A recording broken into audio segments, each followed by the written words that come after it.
অপারেশনের ভিতরে আমি দেখতেছি উনি সবাই বলতেছে, আমার আত্মীয় স্বজন যারা আছে তাকে ডাক দিয়ে বলতেছে, দেখেন আপনার এই অবস্থা ছিল, এই অবস্থায় ছিল, আগে এইটা ছিল, এই জায়গায় অপারেশন হই নাই, এই সেটি এই অপারেশন করে দিচ্ছে, সব দেখাচ্ছে। আমি শুনতেছি আমার আত্মীয় স্বজন সবাই সন্তুষ্ট, এবং আজ শেষ দিনই ক্ষতি হয়। এরপরও আসবো মাঝে মাঝে, আমার গোপালগঞ্জ যায় ওনার। এখন আমি বাড়ি যাবো, কাল বাড়ি যাবো।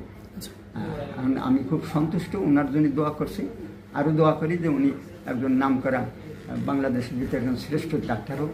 এই বিষয়ে উনি একজন পারদর্শী, এটা আমিও প্রচার করব, এবং আমার মতো যারা ভুগতেছে তাদের প্রত্যেকের কাছে বলবো যে এমন ডাক্তার আছে, ভালো ডাক্তার, আমি ভালো আছি, তাদের আসলে ভালো ডাক্তার, ভালো হয়েছে, ভালো করতে হবে অবশ্যই। এত কষ্ট করে করছে, তার জন্য একটু হবে না, তাই তো আমি অকৃতিত্ব পেয়ে যাবো। তার নামটা বলবো না, আল্লাহর কাছেও দোয়া করি, আর সবার কাছে নামটা দেবো যাতে ভালো চিকিৎসক হইয়া আমার মতো সুন্দরভাবে বাড়িতে তোমার সুস্থ পরিবারের সাথে স্বাভাবিকভাবে জীবন কাটাতে পারে। আচ্ছা, অসংখ্য ধন্যবাদ কাকা আপনাকে।